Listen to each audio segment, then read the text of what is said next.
L-iskandlu tal-ID cards jekk jiġi pruvat huwa każ li jaffettwa s-sigurtà nazzjonali b'entità tal-gvern fiċ-ċentru ta' dan l-iskandlu u għaldaqstant huwa lokal l-inkjesta pubblika. Dan ħareġ fl-editorjal tas Sunday Times of Malta fejn ġie spjegat li l-allegazzjonijiet serji li qed isiru rigward ir-rekit tal-ID cards huma allegazzjonijiet allarmanti u inkwetanti li għandu jerfa' r-responsabbiltà tagħhom il-Ministru responsabbli fil-imkien mal-entità tal-Gvern. Dan minħabba l-fatt li jekk jiġi pruvat huwa mhux biss daqqa ta' ħar tal-governanza tajba u amministrazzjoni pubblika soda imma saħansitra anke għas-sigurtà nazzjonali ta' pajjiżna. Fl-editorjal ġie spjegat kif il-Karta tal-Identità Maltija tista' tiġi użata bħala dokument tas-safar fil-pajjiżi Ewropej li jiffurmaw parti miż-żona Schengen.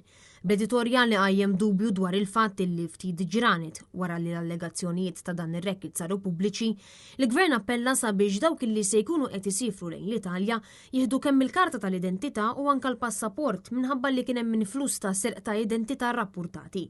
Issa, fid-daw tal-fatt li nfetħet inkjesta maġisterjali wara talba li saret mill-avukat Jason Azzopardi, l-editur stqar li l-inkjesta maġisterjali se tkun qed tieħu żmien tagħha minħabba l-fatt li hemm madwar 18,000 ID card involuta u numru sostanzjali ta' persuni illi sabu individwi reġistrati fuq il-proprjetajiet tagħhom mingħajr ma biss jgħixu f'din l-istess proprjetà. Bl-editur ifakkar illi f'rikors ġuramentat ta' 59 paġna, l-avukat Jason Azzopardi saħansitra sostna li mara organizzat partis privati fejn ftaħret illi tikseb il-permessi għat-tfajliet illi tipprostitwixxi grazzi għal kuntatti korrotti tagħha.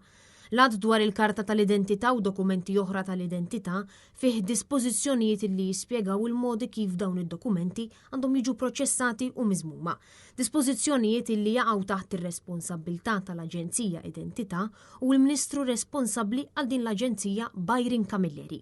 Iżda minkejja l-fatt li skont każ fil-qorti jidher li l-Aġenzija Identità u l-Pulizija kienu ġan formati b'każ lura f'Ottubru tal-2022, l-Aġenzija Identità qalet biss li hemm sistema ta' checks and balances u li inkwetat meta tfaċċaw dawn l-allegazzjonijiet. Fid-dawl ta' dan l-editorjal spjega li l-entità u l-politiċi li jmexxuha għandhom jerfgħu responsabbilta għan nuqqasijiet tal-ħaddiema. Intant, l-editorjal spjega li l-fatt li numru ta' karti tal-identità ġew iffalsifikati jew magħmulin bbażati fuq informazzjoni falsa żgur huwa lok għall-inkjesta pubblika.